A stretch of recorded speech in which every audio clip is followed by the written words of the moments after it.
E aí, pessoal, tudo bem? Cara, aqui é o Frajola, dando oi de novo para vocês. Bom, para fechar o século XIX, no que diz respeito à literatura brasileira, a gente fala de um período conhecido como simbolismo, tá? Que algumas pessoas também vão conhecer como decadentismo. Bom, o simbolismo é um movimento do fim do século XIX, ok? E ele vai ser o grande movimento que a gente pode destacar assim, que vai se contrapor, certo? A chamada era realista, tá? Então, o que que é essa contraposição aí, né? Lembra que a gente teve o realismo, o naturalismo e o parnasianismo juntos, né? Realismo, naturalismo na prosa, naturalismo, perdão, parnasianismo na poesia. E esses três aí, essa era realista, ela era contra o romantismo. E agora, no fim do século XIX, eu tenho aqui uma reação, eu tenho aqui um movimento literário que naquela lógica que a gente já viu, né, de negação e retomada, de uma escola negar a outra e tudo, eu tenho agora um movimento que vai negar tudo aquilo que o realismo, o naturalismo e o parnasianismo pregavam e vai, de algum modo, retornar aquilo que o romantismo propunha, enfim, ou pelo menos a uma ideia próxima daquilo que você tinha no romantismo, tá? Então isso é o simbolismo. A gente está falando do retorno da subjetividade, mas acima de tudo, eu estou falando de uma reação, de uma contraposição à expansão capitalista, à expansão industrial, à expansão científica, a uma literatura mais descritiva, uma literatura mais plástica, mais fria, como você via lá no parnasianismo, beleza? E é um movimento muito profundo, muito denso, embora por vezes seja negligenciado em prova, tá? Então, algumas coisas que a gente pode destacar aqui, né? Que o simbolismo, primeiramente, a gente vai falar aí do fim do século XIX, ok? Estou falando do fim do século XIX e o que eu tenho para destacar aqui? Eu tenho uma reação, né, às concepções científicas marcadas, né, vigentes. Tudo bem? Então, destaquemos esse primeiro ponto aqui. Vamos pegar uma corzinha aqui mais clara, né? Então, a gente tem aí, né, essa reação, o que a gente pode destacar dela? A ciência, né, as teorias científicas e por aí vai, elas predominavam no final do século XIX, tudo bem, né, o naturalismo bebeu muito nisso, o realismo também, e há aqui uma reação, tá, um retorno aí a uma subjetividade de alguma maneira, tudo bem, uma negação dessa lógica tão contraditória de avanço, de progresso, ainda que trouxesse, ao mesmo tempo, trazendo toda uma questão de desigualdade e exploração. Ok? Então o simbolismo ele vem no fim do século XIX como reação a tudo isso, tá? E ele vai trazer para nós aí alguns elementos de destaque, né, que tem a ver com uma certa subjetividade, que tem a ver com uma certa poesia, uma literatura que de novo vai trazer a figura do eu. Então vamos destacar esse ponto todo aí, beleza? Então eu posso colocar uma observação aqui, né? Certo? Que o simbolismo, né? O simbolismo, a estética simbolista, né? Estética simbolista, certo? Ela rejeita, ela recusa, ela vai de encontro, né? Então ela recusa a razão, certo? E a ciência. Tudo bem? E nisso aqui a gente vai ver que eu posso destacar que nessa postura eu vejo nos poetas uma certa atitude de revolta. Tá? Como assim revolta, Frajola? De negação da realidade, de ir contra o sistema, de ir contra a lógica estabelecida. Né? Nisso aqui eu consigo ver uma proximidade com a segunda geração romântica. Tá? Eu vou falar das características já para vocês e isso vai ficar mais claro com a segunda geração romântica, tudo bem? Esse sentimento de inadequação, esse sentimento de rebeldia, esse sentimento de não se encontrar no mundo, não fazer parte aí desse sistema, tá? Bom, como características, o que a gente pode destacar? A estética simbolista, ela vai ser interessante no mundo, ela tem poetas, né, muito importantes no mundo. Alguns sinais delas dela, né, da estética simbolista, já tinham aparecido, por exemplo, num poeta francês muito famoso, vamos colocar aqui de verde, chamado Charles Baudelaire. Tudo bem? De alguma maneira aí considerado o pai da poesia moderna. E eu tenho outros, como Rimbaud, como Mallarmé, que são poetas muito reconhecidos naquele momento e que trazem aí, de alguma maneira, a cara da estética simbolista. Tá? Então, cara, a gente já falou, mas só para poder reforçar, eu tenho uma negação do realismo, né? Então, quando eu falo do realismo aqui, entenda realismo, naturalismo, parnasianismo, certo? A gente pode puxar aqui uma setinha, né? Quando eu estou falando disso aqui, eu estou falando de ciência, certo? Tudo bem? Eu estou falando de objetividade. Então, uma negação de tudo isso aqui, tudo bem? Tudo isso aqui sai de cena. E prevalece, então, um subjetivismo. Mas como assim um subjetivismo, Frajola, né? Um eu mais profundo, certo? Muito voltado para uma questão aqui que eu quero colocar junto, que é o efeito da sugestão. A estética simbolista é uma estética de imagens, é uma estética de sensações, certo? Tudo bem? É uma estética de imagens. É uma estética que procura, digamos assim, mergulhar no mais profundo do nosso eu. O Cruz e Souza, por exemplo, tem um poema chamado Cavador do Infinito. Então, olha a diferença que você tem do título desse poema para o título de um poema parnasiano como Vaso Grego. Certinho? Então o que você vai percebendo aí? Você vai percebendo que a gente vai numa outra mão, né? Numa outra linha. A gente está procurando aqui, desculpa, ir no mais profundo do nosso eu. Tentar descrever em palavras, representar em palavras, se é que é possível, as nossas sensações, aquilo que a gente não tem no mais profundo do nosso ser.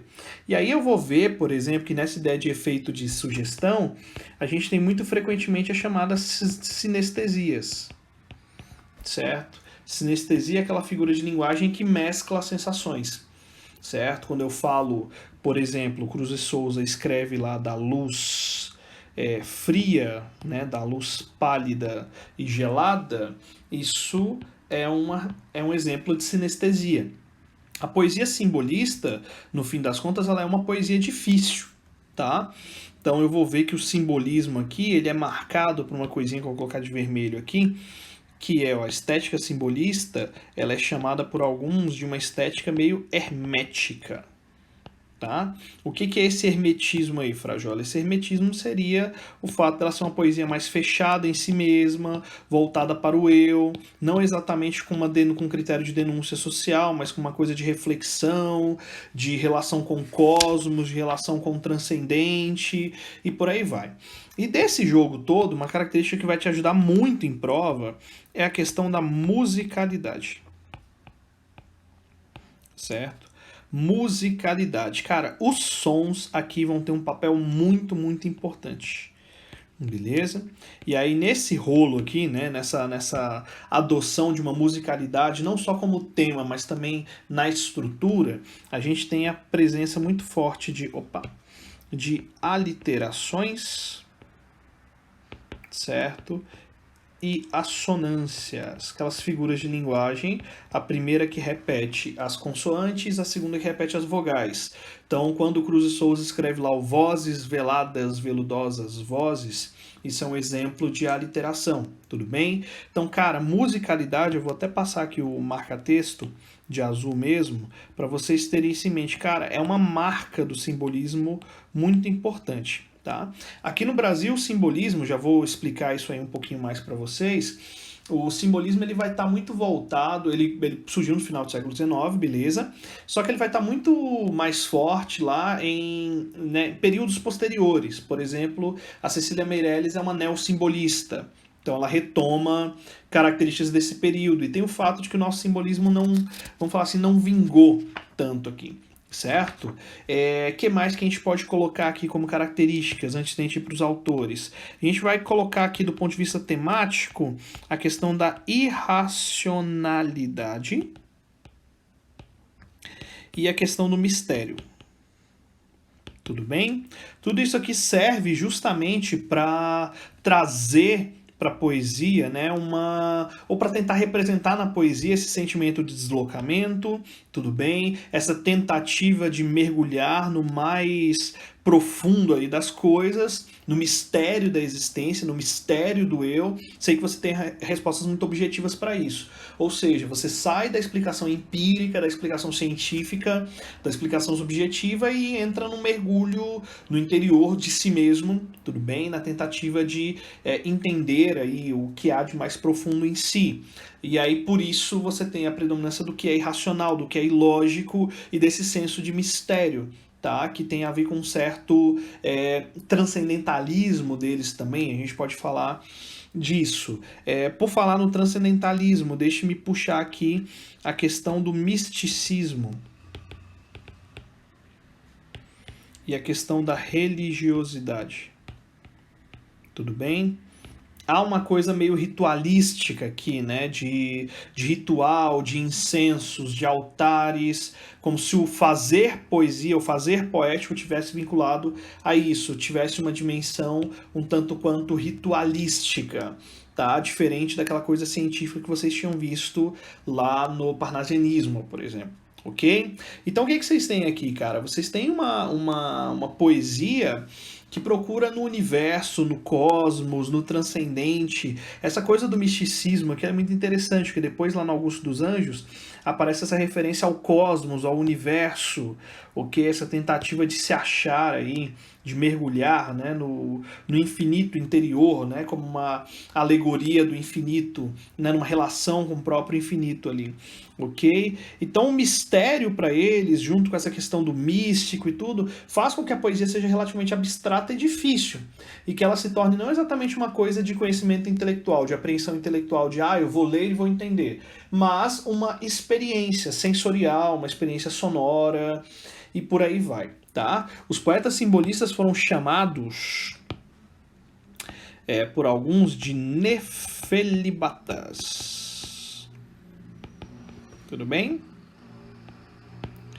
O que são os nefelibatas? Nefelibatas são pessoas que vão viver com a cabeça nas nuvens, fora da realidade, deslocados do mundo aí, beleza?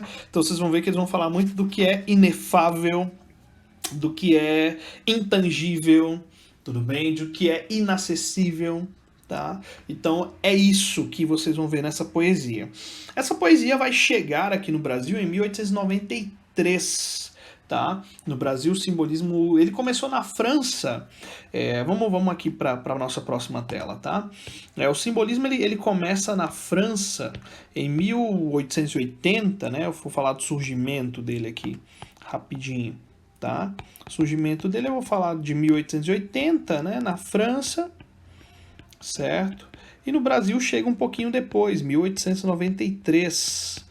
Tá? Brasil com a publicação do Missal e do Broqués, do Cruz e Souza. Estamos aí no período inicial aí da nova República. Então há uma conotação aqui social no nosso simbolismo. A gente precisa comentar isso. Mas para comentar isso eu vou falar dos autores já. Beleza? O nosso principal autor simbolista é um cara chamado João da Cruz e Souza. Tudo bem? Então, olha só, aqui no Brasil, eu preciso, né, para falar do Cruz Souza, falar do simbolismo, vamos pensar em algumas coisinhas aqui. A gente sabe que o parnasianismo, ele vai ser a estética de maior prestígio que a gente tem na história aí, pelo menos até aquele momento, certo? Então, o parnasianismo, ele é uma estética de prestígio porque ele está ligado à elite. Tudo bem? Ele está ligado à elite. Então, mesmo que ele fosse uma coisa, mesmo ele sendo, desculpa, uma estética fútil, enfim, sabe, sem vida, artificial, ele predominava nos meios acadêmicos. E isso impede também que o simbolismo no Brasil acabe vingando, tá? Ou pelo menos tendo aí uma repercussão maior. Então o simbolismo no Brasil, ele é abafado pelo parnasianismo, por conta disso, tá? Então o simbolismo, a gente tem aqui, né? O simbolismo, ele já não vai ser, né? A gente vai ter menos reconhecimento. Tudo bem? Menos reconhecimento, por quê? Porque o simbolismo vai ser uma arte de periferia. E o que você quer dizer com periferia, professor? Cara, o centro cultural do Brasil é Rio de Janeiro. Rio de Janeiro, enfim, região sudeste, sobretudo o Rio ali, já um pouco de São Paulo. E o simbolismo vai surgir em Santa Catarina, com Cruz de Souza, e temos um outro poeta que é um poeta mineiro, o Afonso de Guimarães. Então temos esse detalhe.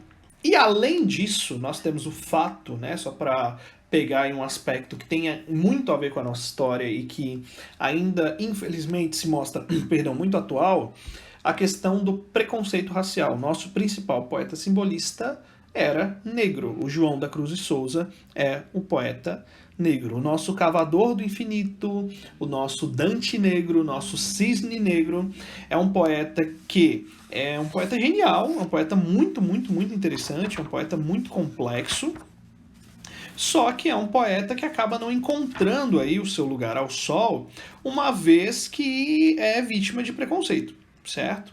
Então ele nasceu em Florianópolis, em que hoje seria, né, Florianópolis, a cidade de Nossa Senhora do Desterro, ok? Era um cara bastante engajado, então vamos colocar algumas coisas aqui, tá? Então eu tenho aqui um poeta, né, negro, importante destacar isso, tudo bem, que não consegue o seu devido reconhecimento, tá? É um poeta negro, sabe, em meio, desculpa, é um poeta negro entre racistas, vamos falar assim, né? Esse é um problema que a gente tem aí, porque o Cruz de Souza é um poeta, como eu disse para vocês, que tem bastante qualidade, mas que acaba não, digamos assim, tendo, né, o seu reconhecimento por ser negro, tá?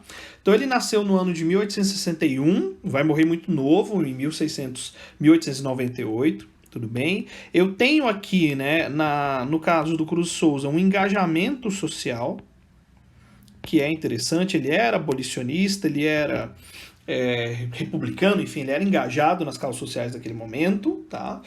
E a poesia dele é a poesia que abre o simbolismo aqui no Brasil, embora ele ainda tenha algo que dialogue um pouco, sobretudo na forma, com o parnasianismo, ok?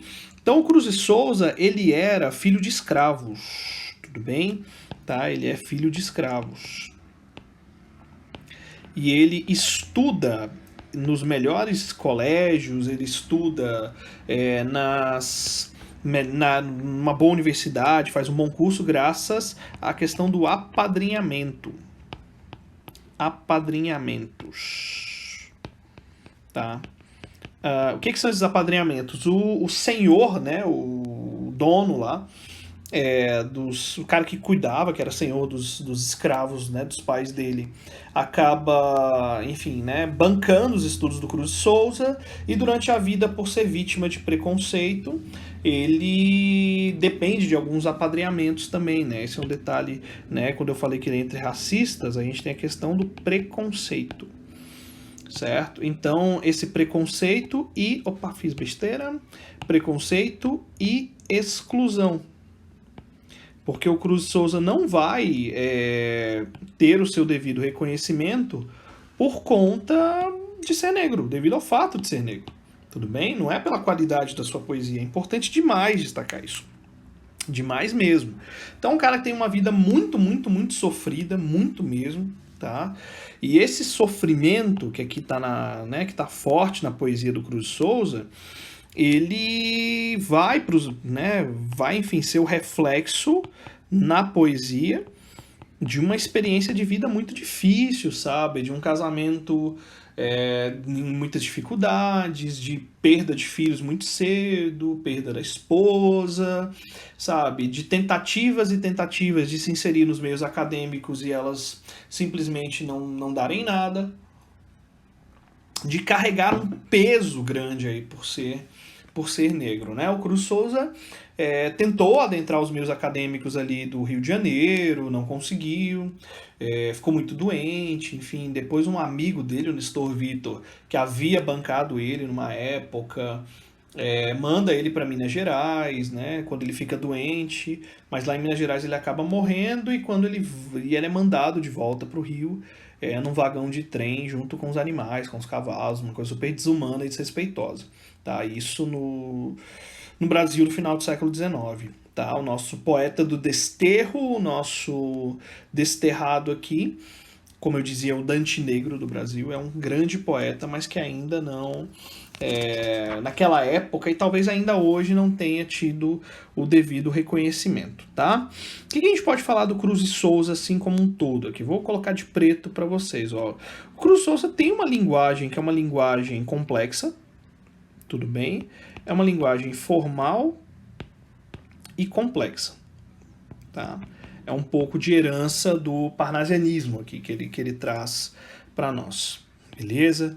Então, essa formalidade do Cruz de Souza, ela aparece no uso, né, recorrente de sonetos.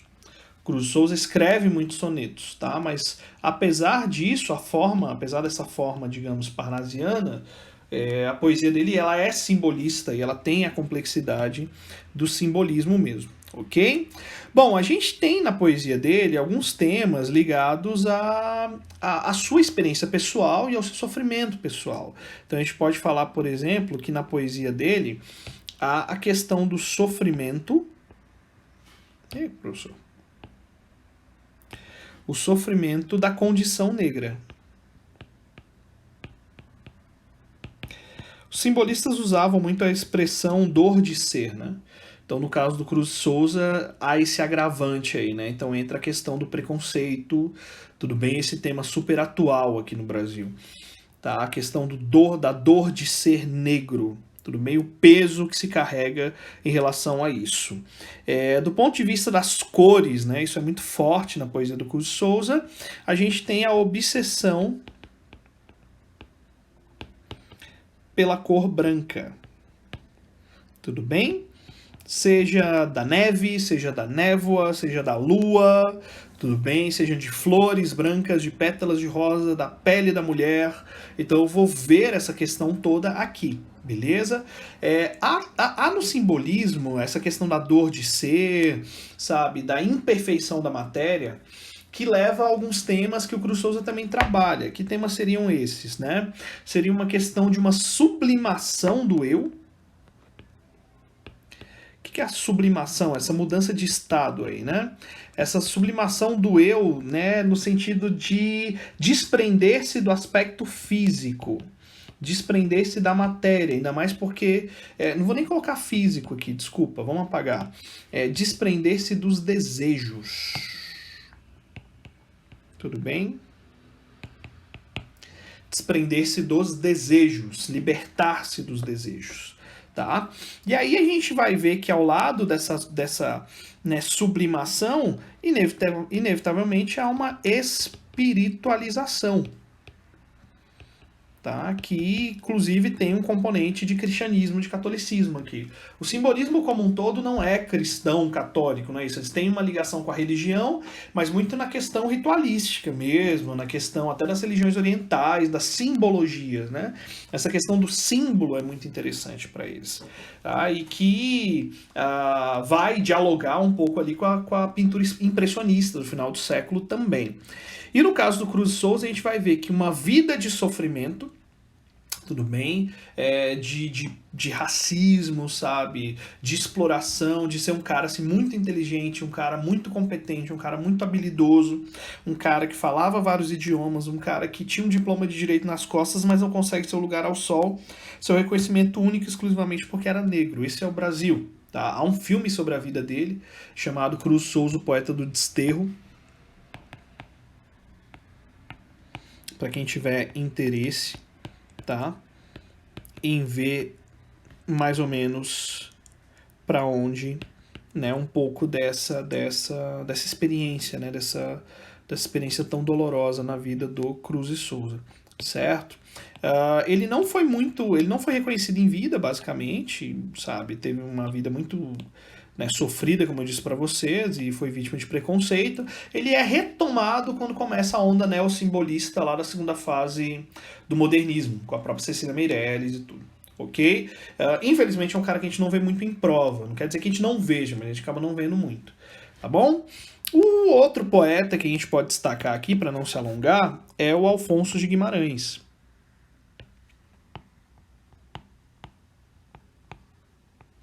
Tudo bem? O Alfonso de Guimarães.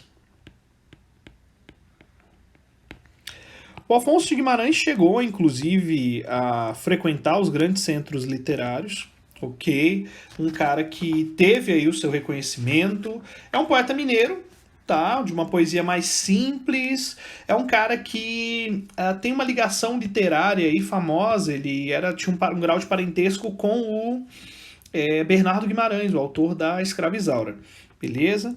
Então eu nem coloquei aqui, o Cruz Souza é Santa Catarina, né? Certo? E esse moço aqui é Minas Gerais. Também não é o centro, né? Não é o centro literário, né? Não é onde se encontra o centro literário aqui do Brasil. Então o Alfonso de Guimarães é um poeta que, cara, ele é inferior ao Cruz Souza, tudo bem. Eu posso falar que ele vai ter uma linguagem mais simples, tudo bem. É um poeta mineiro conhecido como Solitário de Mariana. Esse era o apelido dele, né? Solitário de Mariana. Mariana é a cidade, que é a cidade mineira lá. Okay? É um cara que ele tem uma experiência que é trágica, porque ele ficou noivo da prima, que é a filha do Bernardo Guimarães, só que ela morre, e isso marca profundamente a obra dele.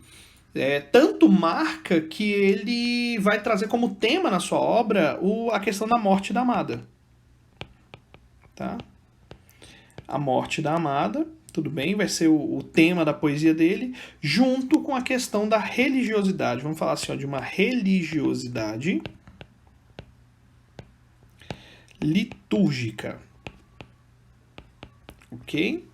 É católica mesmo. Tá? Isso aqui na obra do Alfonso de Guimarães, a gente pode dizer que isso aqui seriam os temas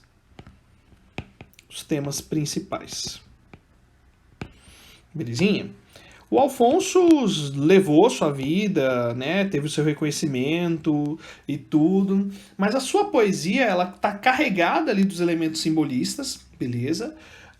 E dentro dessa linguagem simbolista, dentro dessa estética simbolista, a gente tem recorrentemente a experiência pessoal pela perda da constância. Ele vai casar de novo, vai ter lá 14 filhos e tudo, né? E temos aí uma experiência de religiosidade muito forte de Minas Gerais, as catedrais, as igrejas. Há um poema dele, inclusive, chamado A Catedral, que já andou aparecendo em provas aí, tudo certinho, e remete a imagens, né, do ritual, da liturgia, que o simbolismo preza e que ele traz aqui também, certo? Há muita, né, nesse processo de religiosidade dele aqui, há muita emoção, há muita emotividade, certo? No modo como ele coloca aqui, certo? E essa emotividade, ela acaba, tudo bem, deixa eu colocar aqui, ó, andando aliada a uma simplicidade, né? Isso tem a ver com crenças muito simples, uma concepção, uma fé muito inocente, tá? E então não há questionamento, não há muito aprofundamento no sentido aí de que, sabe, seja um questionamento da religião. Não, é uma crença de uma religiosidade natural, basicamente. Ok? Que você vai ver na poesia do Alfonso de Guimarães. Ao lado desse poema Catedral, nós temos um poema muito famoso dele chamado Ismalha. Tudo bem? Quando Ismalha enlouqueceu, pôs-se na torre a sonhar. Então a Ismalha, né, a personagem Ismalha, inclusive deixe-me retomar aqui, né, que a Ismalha enlouquece lá, né, e pula da torre na água, ela possui uma relação aí com, a gente pode pensar, né, uma relação da Ismália aí com o Narciso, tá? E com a Ofélia. Quem é a Ofélia, professor? A Ofélia do Hamlet. Certo? A Ofélia do Hamlet. A ideia do reflexo na água, né? Eu posso colocar aqui a questão do tema da loucura, beleza? Tudo bem? Da fuga. Posso pensar nessas coisas todas aí, só para ficar aqui uma referência mais ou menos aqui da poesia do Alfonso, beleza? É um cara que morreu lá no século XX, morreu em 1921. Um dos seus filhos chegou a ser poeta também, amigo do Carlos Drummond de Andrade, né? Usava o nome Alfonso Guimarães Filho. E beleza, cara, com isso, então a gente fecha o simbolismo e fecha também o século XIX. Então, fim do século XIX. O que quer dizer que a brincadeira vai ficar mais legal daqui para frente, quando justamente tem que ficar mesmo. Tudo bem? Então, meus caros, um grande abraço, tá? A gente se vê num próximo momento aí falando já de pré-modernismo, Pé na Porta, Euclides da Cunha, Lima Barreto, Augusto dos Anjos e muito mais. Abraço para todos vocês e espero que todos fiquem bem.